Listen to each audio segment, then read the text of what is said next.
Next topic is Sabotage suspected in damages to TSTT cables. And what happened here is TSTT is investigating a fire at a critical cable artery that has resulted in service interruptions to some of our customers, are really some TSTT stated. And an initial assessment by TSTT strongly indicates that it was a malicious act. The fire appeared to have been set near this vital arm of our network infrastructure, resulting in extensive damage to network cables. This is the same place that got destroyed in August 2022 when we were talking about the underground cables, and it was cut because they thought it was copper. The exact same place. And that is concerning. Very, very concerning. Because that means that somebody, okay, based on their suspicion, right? They suspect that it was malicious. Somebody understands that the transfer of data, this article is on the 25th of February, by the way. Somebody understands that the transfer of data is important in this world.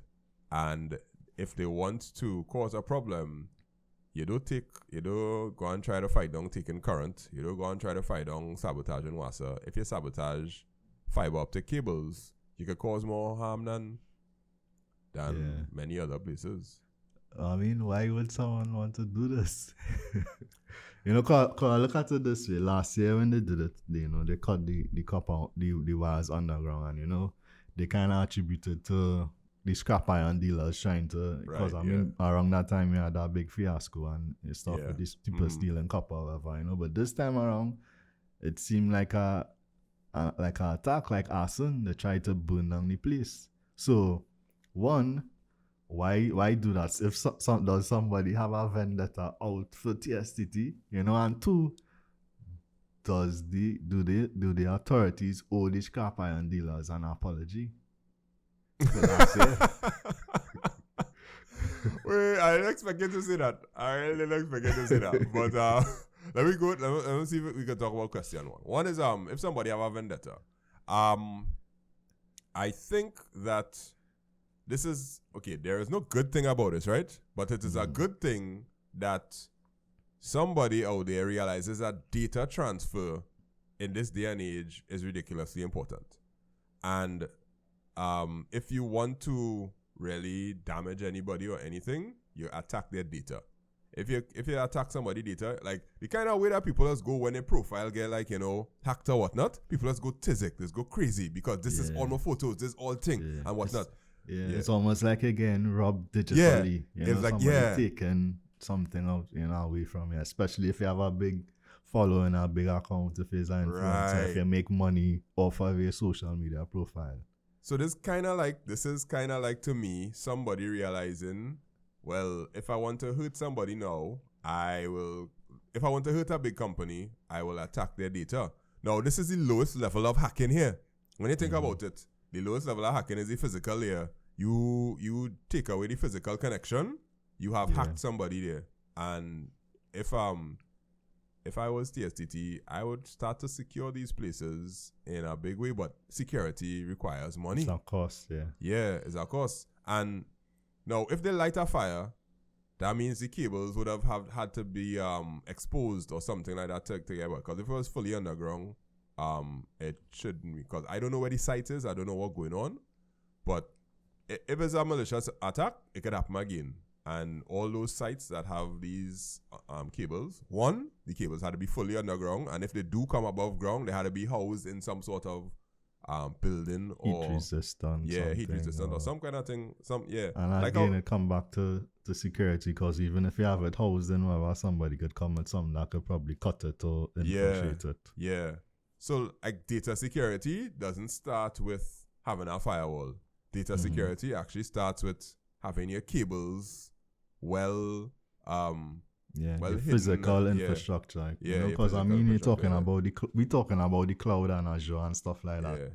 Okay, it not physically in Trinidad, but it physically somewhere in Miami. And if you try to roll up on one of them places, there are snipers on top that will tell you stop, or else we will shoot you. Yeah. And some of these places actually hurricane resistant, hurricane proof, earthquake proof. missile proof and thing. They have like Yeah. they all have targeting systems that will be able to stop any missile attacks, or it's like no fly zones and all kind of thing for data centers. Yeah. So if we going to get like data compliant or ready for the digital age or whatnot, I think even though this is a bad thing, this is a sign that our providers will have to pay attention to this, because people getting educated about it. Yeah. And people understand. Yeah, and I mean, what we spoke about is like best case scenario in terms of security and armed whatever, you know. But at least at the very basic level, you need some type of security, you know, something. It may need to be armed because, you know, these days looking at the type of guns on the streets. Yeah. You know, so.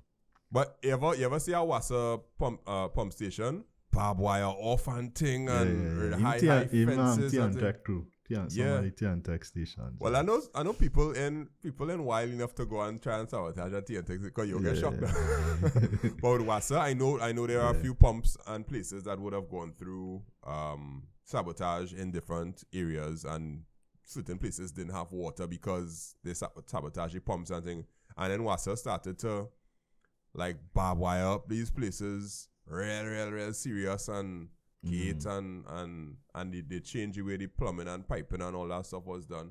So water is one of those resources that you would protect a lot. So I think data cable should be one that protected too. Yeah. But then okay, so now we say what we could learn from it, but what TSTT going to do now? Like, do you think that they will, I don't know, like they will go to insurance and they'll say, the cable get cut again, we need an X million to fix the fiber? Or as if they have insurance. You know, I don't know. Yeah, insurance is the biggest scam. I mean, you must have insurance, man. You must. Yeah. Well, the premium will probably go up because they probably claim last year. They claim last year. So they claim it again. And I mean, the insurance company might insist upon them that this becoming too regular. I need to secure this place more. You know, because insurance, their thing is they don't want to pay out no claims. So if you can mitigate it happening again, they'll probably insist upon them, secure this place better. This happening too much. Yeah. I'm watching the photos. I'm gonna show you the two photos that they have, because the photos courtesy TSTT, right? So that means TSTT actually. So this is the fire here. He's looking like but you could see a kind of some cables hanging there now. You seen like actual cables there. Well, the photo's not scaling properly, but anyhow, yeah. But watch this one. This one looking like a track or a track basically, and they have pipes that probably surrounding the cables, most likely fiber optic. This exposed.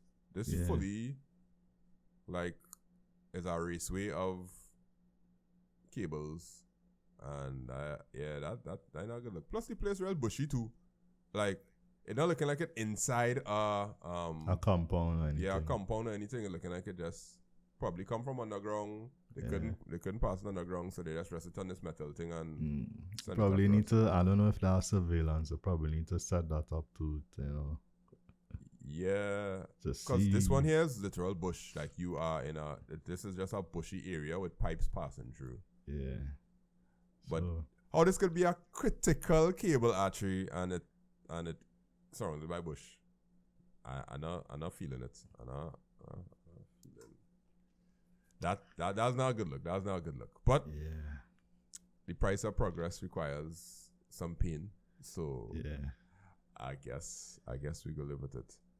I would love to see a map. You know, it have by in Tobago, it have when you go into like Pigeon Point, they have a big sign saying no ships or no anchors or nothing here.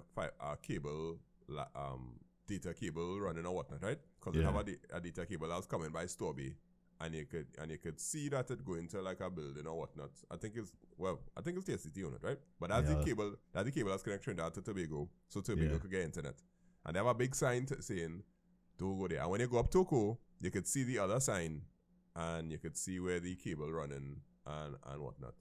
I think that sort of kind of mentality, like when you're running the undersea cable and you have a station and signage and all that kind of stuff, that will at least sensitize people to know, oh, this is where the thing is, and if you see anything shady going on there, you'll probably get caught on camera now or some kind of thing like that. Yeah. So over land cables now, you gotta do the same thing because data important. Yep. Data Connectivity important. Yeah. You know, Facts. yeah. All right.